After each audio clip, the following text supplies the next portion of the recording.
This is a Lookup business, and this being our first episode this year at this hour. Let me take time to explain to you what we've done to the program that is going to make it a bit different from the rest of the episodes that we are going to run with this year. Now, Lookup business is still going to be 1 hour, good, once a week. So that is every Monday from 9:30 to 10:30 p.m. Hopefully you shall be awake to watch these episodes because they are getting as interesting as they can. Number two, we've introduced segments that we think are very important for you to understand business in the country.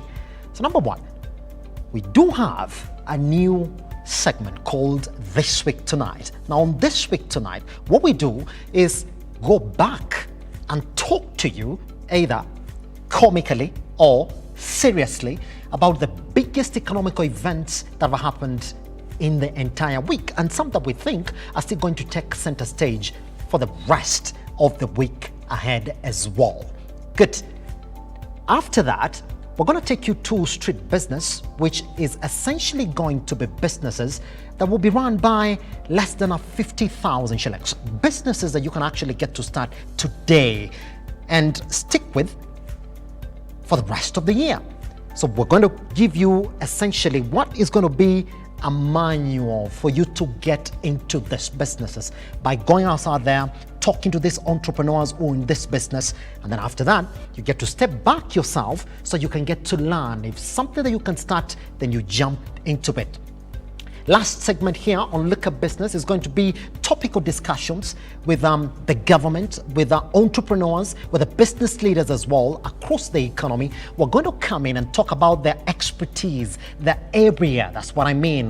Then after that, we're going to look at data, extrapolate what it means so we can make sense of these particular sectors and industries that we're going to talk about for the entire year. What hasn't changed is that my name is still Simba, Elijah Charles Kenyage. What hasn't changed as well is that you can find us online at Lookup TV across all your social media platforms. The hashtag also hasn't changed. Hashtag Lookup Business. So for the very first time then, let's get into our first segment right here. It's the last time that I'm doing it, first and last that I'm doing this week tonight.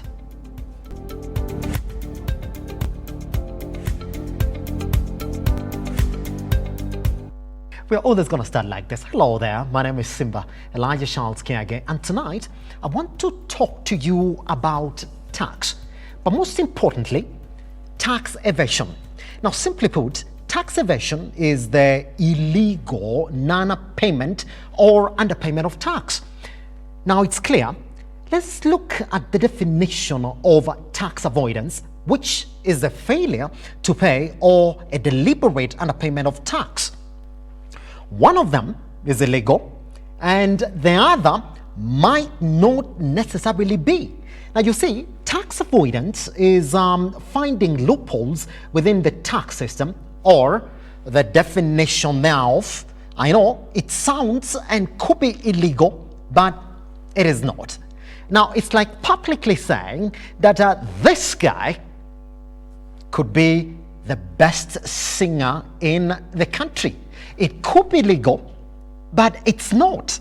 Or you calling your president a man who is by studying a doctor, Nabi. Trust me, it sounds illegal, but I promise you, even if you call the press conference today to try and explain why you think he must be called Nabi, nobody will come looking for you. Say that it could be legal, but then it's not. Now, see what I mean? Now, the only thing you have to make sure, therefore, is that when you decide to avoid tax, the taxman doesn't come for you, or else you'll be like this woman here. We are ready to sit down with the right team from Kenya and agree on a realistic payment plan that factors in our challenges so that we are able to sustain our operations. Our main reason as to why we've had 3 shutdowns from December to 2021 to the current shutdown, which is the longest. It has taken us 1 month and 5 days. As of today, the grand foreclosure was due to outstanding tax arrears of 322 million. So what are we talking about tax today? So in the first few days, a conversation about how the first families have been evading tax was started by this man. And it had to be him, no one else really. And I want to say, we want to ask the Senate to back the President and the Executive in ensuring that everybody must pay tax. It doesn't matter who you are. We are going to develop this country with our own resources because we have stopped borrowing. Because we are saying, if you are in a hole, don't continue digging. First stop digging and figure out how to get out of the hole. And one of the ways of getting out of the hole is collecting tax from everybody. It doesn't matter how far back it goes. And also stopping exemptions. Nobody will be exempted from paying tax in this country. And if you want to be exempted from paying tax, you buy an advert in the newspaper and apply to the people of Kenya. The President, the CS National Treasury will not exempt anybody from paying taxes. Now, this was followed swiftly by allegations from Kenya Kwanza camp that former President Uhuru Kenyatta was the one funding all the Azimio coalition rallies in the country. This comes as UDA allied senators have come out guns blazing, alleging that the Azimio La Umoja rallies are being funded by former President Uhuru Kenyatta. That we have very credible information that the person who is sponsoring the ongoing mandamanos is President Uhuru Kenyatta, the former President of the Republic of Kenya. The senators led by Nyandarwa's John Methu say that the former head of state is doing all that in a bid to run away from paying taxes companies with ties to the Kenyatta family failed to pay during his reign, with certain companies accorded huge tax waivers. In all the ongoing rallies that we've been seeing, there has been one very constant call by all the people that are addressed those rallies. They are speaking about taxes and people avoiding and evading paying taxes. It is known, it is public knowledge. Now, this hasn't really settled well with the first family, has it? Unatakiwa kulipa. Lazima hiyo vitu yako itashukuliwa, itauzwa. Si ndio hiyo sheria ya serikali? Kwa hivyo hakuna haja na ile laini ya kufanya kazi hiyo iko. Hakuna mambo ya ati kuharibia wale wengine majina na nini hivi na vile, na hiyo sio kweli. Na watu wanajua hawasemi kweli. Wanataka tu kusema ndio wasikike ati wanataja majina na makambu. But hold on for a minute. Now, the basis of all this tax evasion talk is because of estate duty. Is that even a thing in the Kenyan law? No, it's not. Now, according to government records, as early as June 1982, estate duty was abolished. 1982. So the question is, who is fooling who now? That's the question that we're gonna ask. Now, to all the senators and members of parliament who have been pretending to know it all when it comes to tax matters in the country, please shut the one that starts with A and ends with an S up. It is dangerous when the lawmakers themselves do not know the law. Now, trying to be an expert in every issue you run into will only get you sounding like this woman every time she talks about technology. Oh, Tiptronic. It was called Ice Grey. It had a beautiful sunroof. I had that. I had this gorgeous black BMW. It was an AMG. Oh. You like to say it, the BMW AMG.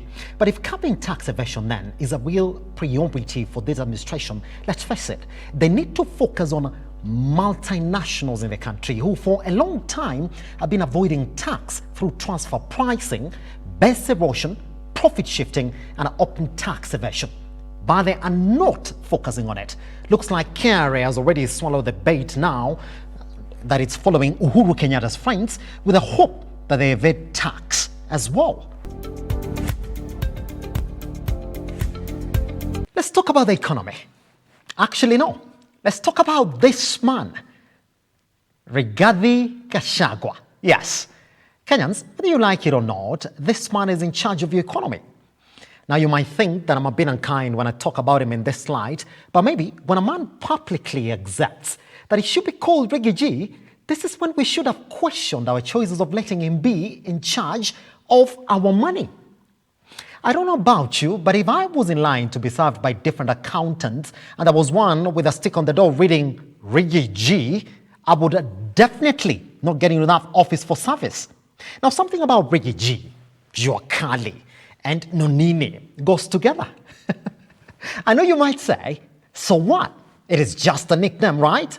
Hold on, let me make my case then. Now, the national government says that it has only about 380 billion shillings to disburse to the counties in the next financial year. This will be about 40 billion less than the 420 billion that the governors have been pushing for.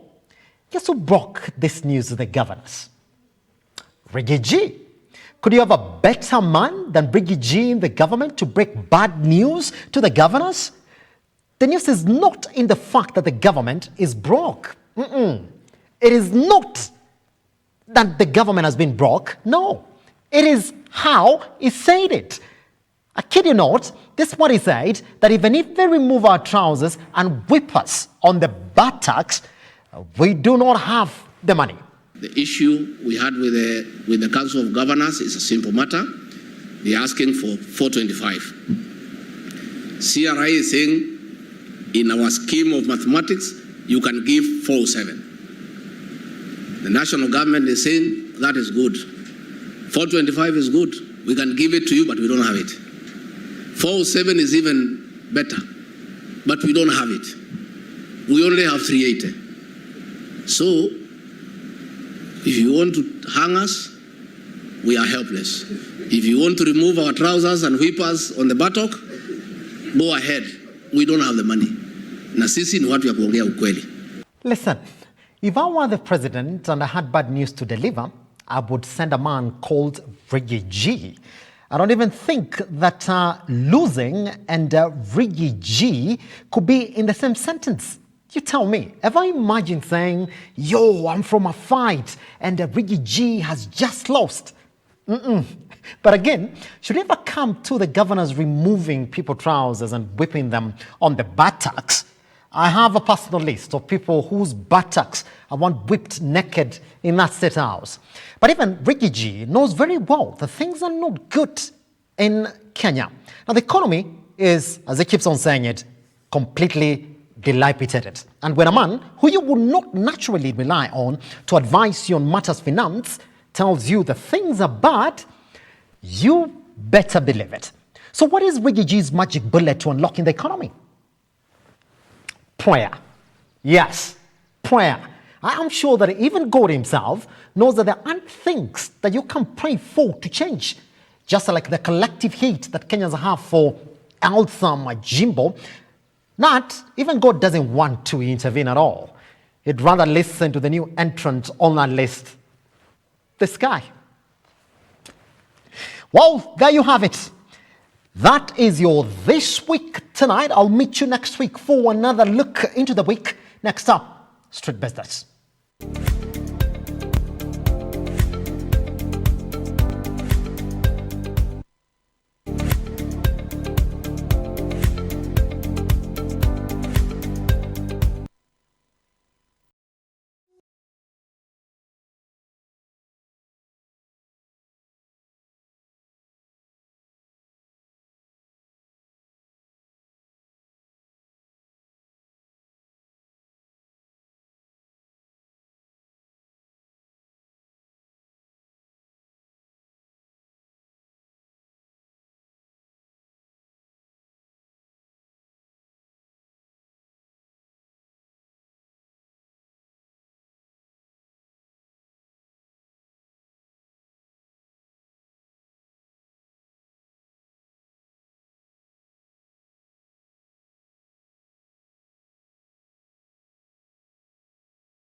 Welcome back to Lookup Business. My name is Simba, Elijah Charles Kiage. We shall be doing episodes of this like a street business every other week right here on Lookup Business. Now, for this moment, let's focus on what is really important at this time in the banking industry.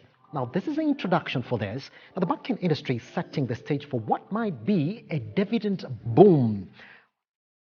This much after they announced their final year results. This after pre-tax profits for the industry hit 223.7 billion shillings in the period to November 2022. Now, this figure is already 25% above the earnings posted in a similar period in 2021. Today on Lookup Business, we analyze the performance of the industry and ask if the stage is then officially set for a bumper harvest from the investors once the dividend season kicks in. And joining us then to analyze exactly where this performance came from, we are joined by the CEO, Mibwadi Capital, Abraham Muda.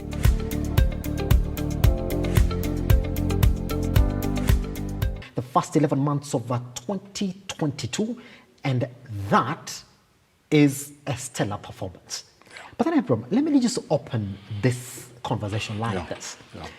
Immediately after 2020, when the rest of the industries was really catching up from the effects of the COVID-19 pandemic, the banks looked as if they started harvesting, and that harvest has not stopped 2 years down the line. Is that a sign that the economy is looking up? But then, Abraham, if you say the economy is looking up, where are we factoring in things like record inflation now that is affecting how the economy is performing? Okay, generally speaking, in any economy, we are dealing with a zero-sum game. So if somebody who's losing, there's someone who's gaining. Now, I'm not saying that it's the bank that is gaining everything, but yes, I think they're part of the group that is gaining. Now, going back to what you've just said, I think the trend has been upward for several reasons. You remember during the thick of the COVID period, banks took a very heavy hit, especially on provisions. Remember, provisions are just assets you take to just cushion you in case things don't go the way you're supposed to go. Yes. Now, and they were very, very prudent in the way they did them. So they took a very heavy hit on their profits, and that's why their profits all dipped. But now, in the years that followed, that 21, a bit of 21, and now 22, they are now fighting those back. That's one of the biggest sources of that improvement. Yes. That's number one. Number two, banks have basically three sources of income: main interest income, transactional income, and forex.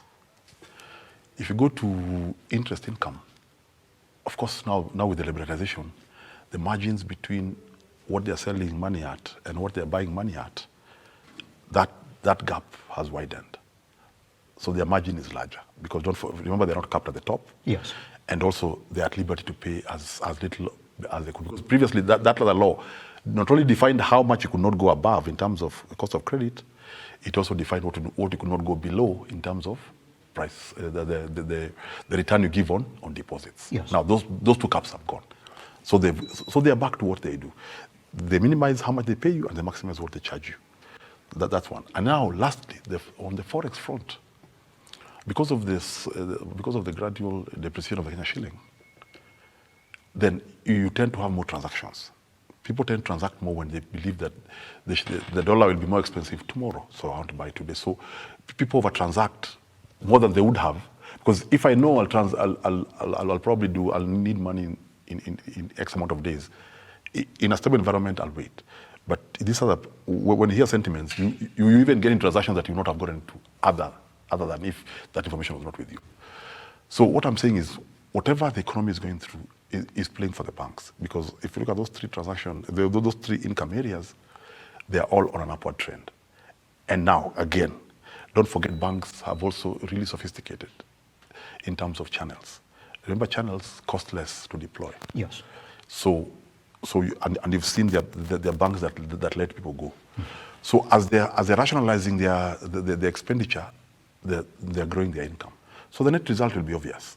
There'll be a boom, and that's what you're seeing now.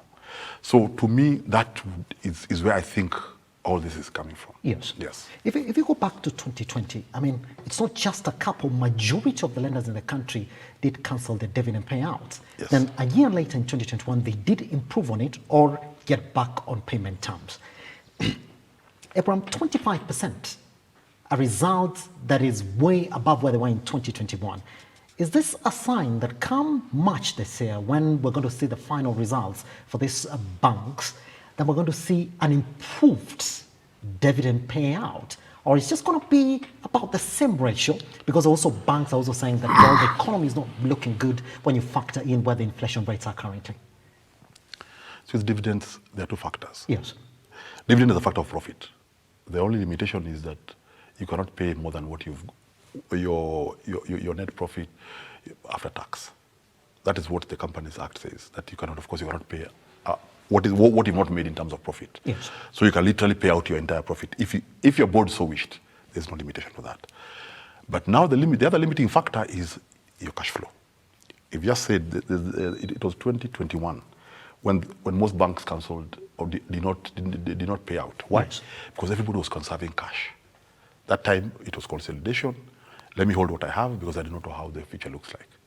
Now the horizon looks a bit better. It looks people are a bit clearer. Yes, the COVID issue is almost behind us, but we are staring at recession. But I tend to think they'll pay out. Why? Because they conserved cash. So banks are awash with cash. Even if you look at the liquidity, most banks, the average is about 40. So that's a very high liquidity ratio, given the statutory one is about 20. So you're sitting on a margin of about 20%. So I think they will pay. So, but of course, subject to those two, or how much they'll make in profit, but more importantly, how much they can afford. But now, again, it's the board to declare. Once they declare it, but they'll declare it with the mind that whatever we are declaring, we can pay. Pretty much. Yeah. Even as we talk about these profits that the banks are getting, we do know that in as early as 2020, some banks had actually been given the green light to get into the risk-based lending model. Abraham, what came out, by the way, from that is that banks even had the leeway to look at you as a borrower or as an institution and say, you belong in this category, so we are going to adjust your interest rates based on your risk profile, because then the Central Bank of Kenya had cleared that particular model. In any way, Abraham, will you look at this 25% and say, if indeed I'm going to look at the top banks, that is Cooperative Equity, National Bank of Kenya, KCB as well, as contributing to 60% of the loan book in the country, essentially also the profits from them, that the risk-based lending model could be behind these results? Pretty much, because you see, you're looking at rates being bumped from 13, 14 yes, to 18 to 21. That's happening already. And you're right. Yes, those risk models have already been passed by central bank. And basically what the models will do is that they'll profile you based on certain algorithms and decide that your pricing is X margin above the base rate. Yes. So 2 points, 3 points, 6 points, or whatever model they have. But the net sum is that they're charging much more. And if you look at that in percentage-wise, if you look at 18 versus 13, you're way about there. You're about 25% about there. So yes, a good chunk will come from there. But don't forget, even the transaction income has gone up because there are more transactions going on. Yes. The forex income has gone up. So the total mass is that everything's going up. But you're right, in terms of the bulk of that money now will be coming from that extra margin, because now, basically, with that model, they don't have a ceiling. It's only that within the model, of course, the model has a ceiling that it can only go to. So the margin can only be up to X, which may be up to 8, up to 9, above whatever the base is. So if the base moves, whatever is on top moves. But the sum total of that. But the flip side is that if you look at the deposit rates, especially for the retail, people below $1 million or people below half a million, there's not much that is paid. So that the arbitrage, if you look at that difference, yes, it's massive, and that's where the money is made. Do you think it's a tough balancing act for majority of the banks who, number one, would only want to go to the people with a good credit score and lend them, and institutions with a good credit score, as opposed to going to institutions and businesses that they deem high risk? Is it a tough balancing act, or that has been left to the purview of the banks to say, well, we have to balance the books and still make a killing out of this model? You see, and that's where policy comes in. Banks are profit-driven institutions. Yes. And it's okay because that's what they were built to do. The investors who put money in them, put in money in them to make money for themselves. Now that is one objective. The government on the other side is pushing for access to credit, not only access to credit, but access to affordable credit. Now these two goals are at cross purpose, if you look at them very carefully. And the only way they can be brought congruent is if you now not just de-risk the client, their funding, but take out the option. And that's normally the easier one. Take out the option of banks putting their money in government securities. Now, how do you do that? You do that by lowering the rate of the rate that is paid on bonds and on treasury bills. Now, if you look at bonds, for example, the bonds now the infrastructure bond is almost 14% tax-free. If you look at the treasury bills, 7, 8, 9, they're still very attractive because what it means for the bank, they can book that money and go to sleep, and they'll make the money they want to make. But whereas the bank will succeed and make the money they're making, and by the way, this is part of the chunk of the money they're making. Yes. The banking per se, the economic effect of a bank in the economy will not be felt. Because what they'll be doing is they'll be taking your deposits and putting them in government. And then government pays, they pay something small and keep a lot for themselves. But in terms of using those deposits to create credit and spur economy, that will be minimal.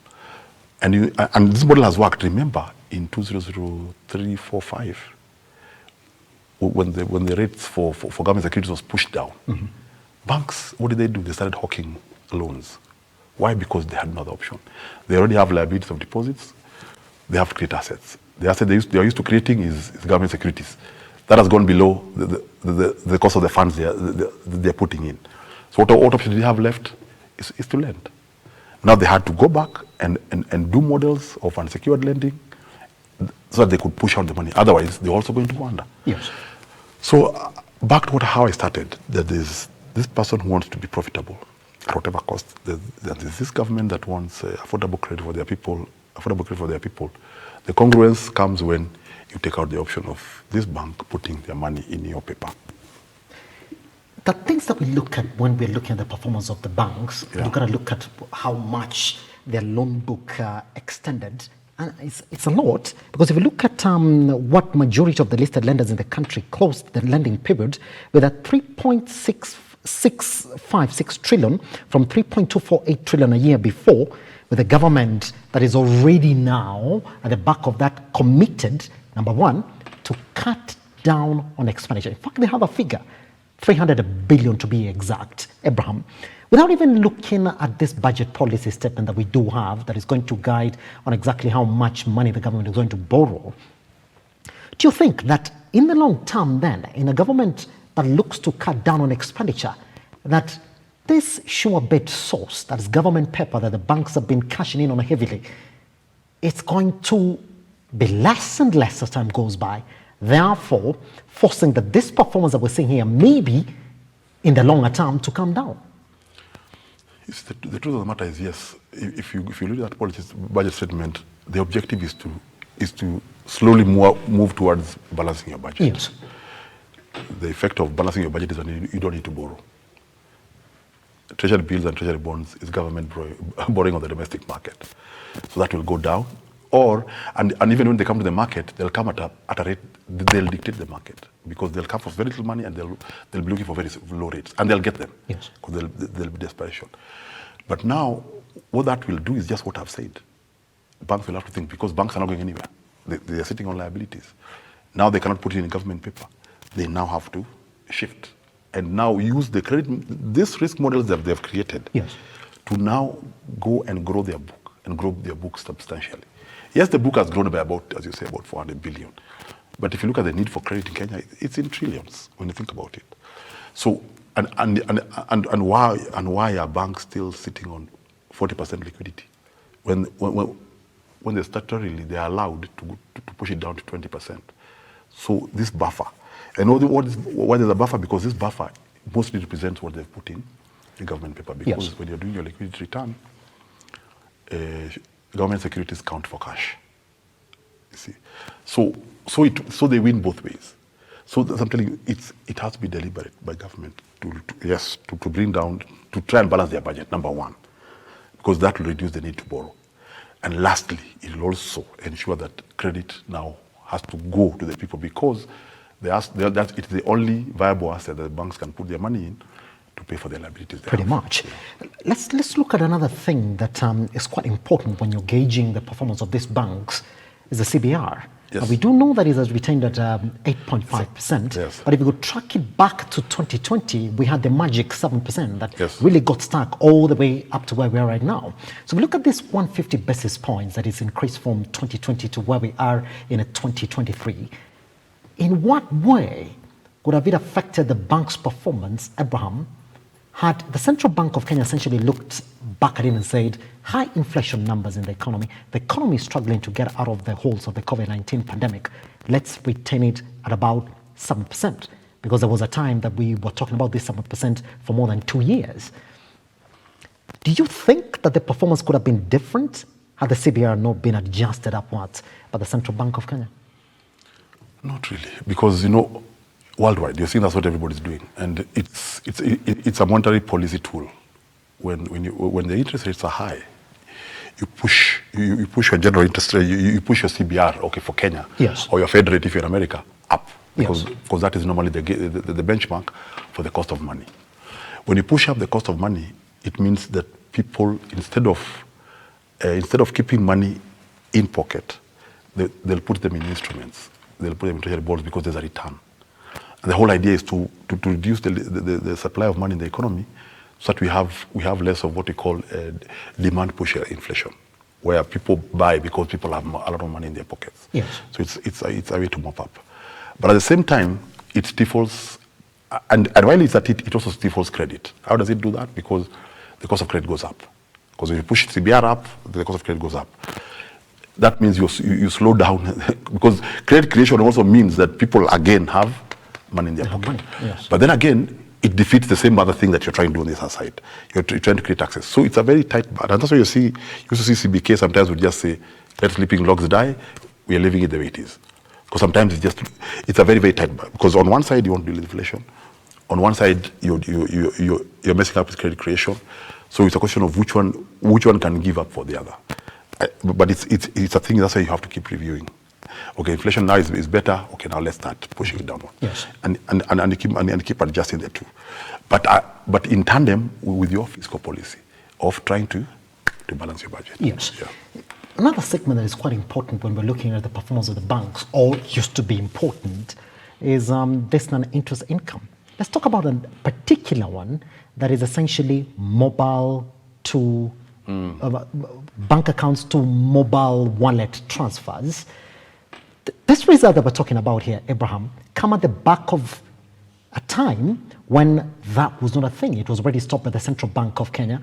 And there was a time at the beginning of this year when it was reinstated, but then somebody rushed to court again to stop them, saying that, well, the reason that's why you stopped it is still a factor in the economy. I want to get your sentiments on that as well. If indeed banks can give us this performance, we're talking about 25% more than what they were at this time in 2021. Is there any need for the lenders in the country to come in and say, well, we need to reinstate these charges to transfer money from your bank accounts to your mobile money wallets? And number two, what is your feeling on this particular move then to actually have the banks to stop these charges completely? Because it looks as if that is where the conversation is going to go next. I hear what you're saying. Yes. In anything that you charge or give up, you have to look at what is it that you're gaining and losing. Yes. So does the loss, I'm losing 2 shillings, but I'm gaining 3 shillings in something else.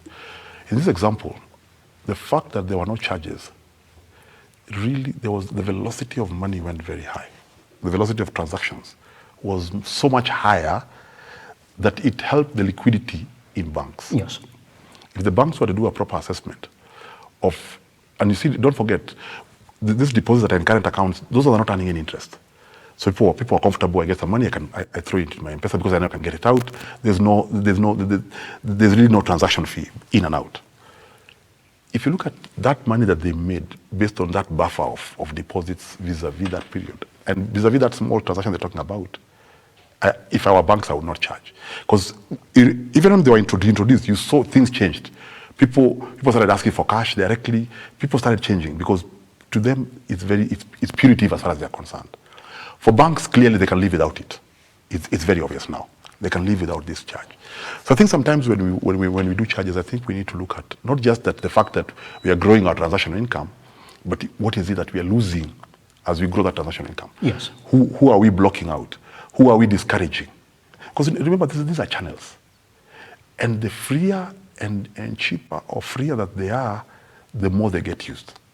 And people had gotten used to this now. Especially COVID had really pushed us that direction. Where I get money, I put it in the bank, I put it back.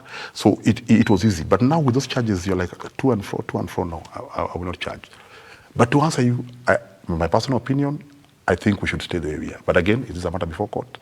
The court may give it back to them. But even the banks, from a perspective of saying, I will not charge, I think it will work. And this is what I think might happen. You might have a split in the middle. Some banks will charge, and some banks might decide not to charge. Yes. I think that's what we're going to have. And then now you'll see a skew towards those who are not charging. And then eventually everybody will walk away from these charges. Pretty much.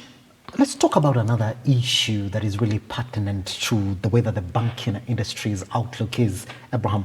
We're starting 2023 at the time when we're talking about finally Equity Bank completing the deal to buy out Spire Bank, setting the stage again for what we've seen in the industry, acquisitions and buyouts.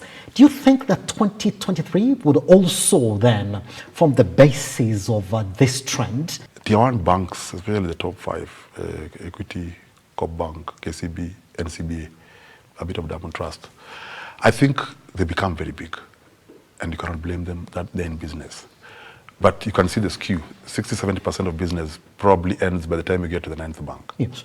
You're about 60-70%. Now, the question is, the Tier 3, have they grown? Yes, they have grown. Have they grown up? I don't know. But they have grown, and they're trying the best they can. But remember, when there's a confidence issue, a lot of deposits also are skewed towards the Tier 1 banks, because people felt safer there.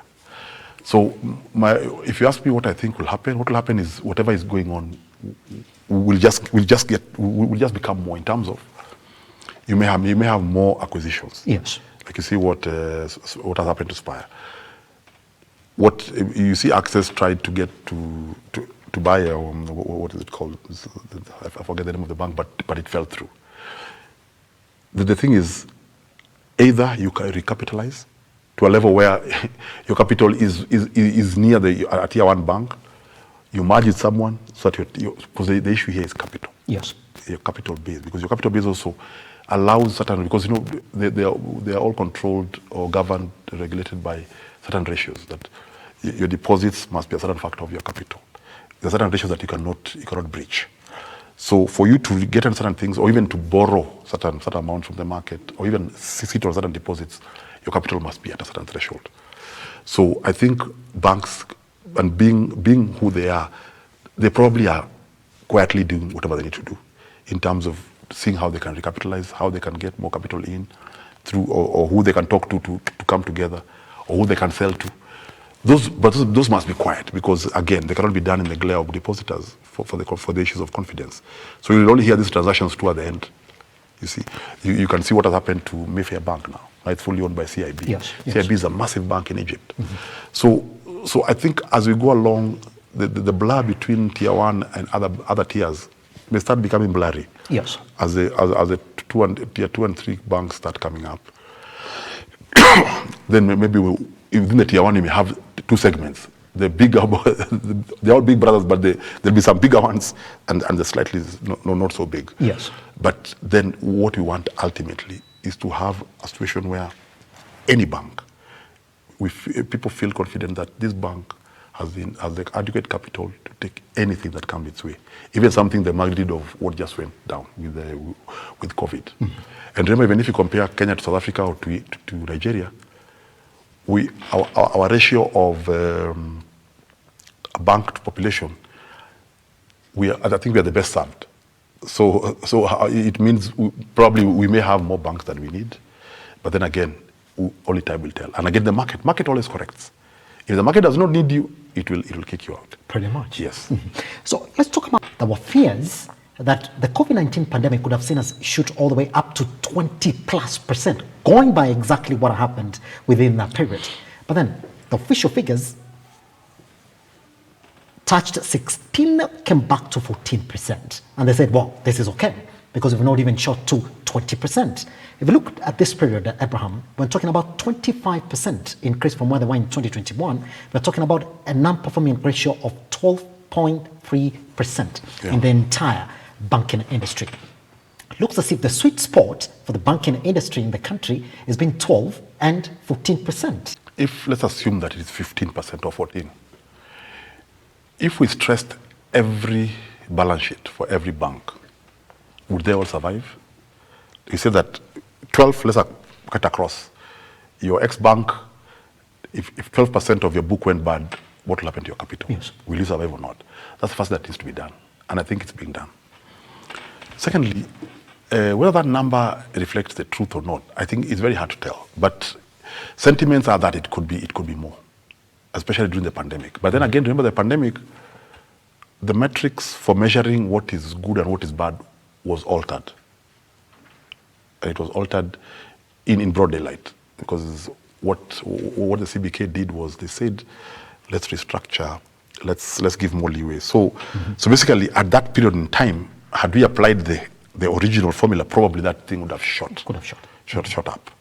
But then again, if that was done for prudence, because it meant, I think when they did the stress test, that probably at 20%, probably you may not have, many of the banks would not have survived. Because as per CBK guidelines, you graduate a loan from grade 1 to grade 2, grade 3, grade 4, and 5. By the time you get to grade 3, you have to suspend interest. Grade 4, you have to provide, and grade 5, you have to write off. And there's clear timelines of how you graduate one to another, and that period does not exceed a year. So it meant by within a year, you would have had to take out maybe 30% of your book. How many banks would survive that?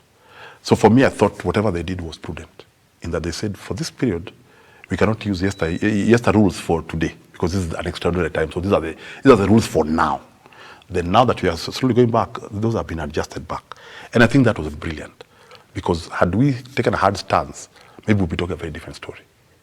So for me, in terms of what we need, just stronger banks in terms of capital, very, very, very clear risk models, like that risk model is being passed through the central bank to make sure that it is right. But more importantly, to ensure that the pricing, yes, is as refined as possible, at both ends, at the credit end, as at the deposit end. Pretty much. Yeah. Abraham, always a pleasure speaking to you, man. Lookup TV across all your social media platforms. Lookup Business is the hashtag. I am Akia Gesimba. See you next week.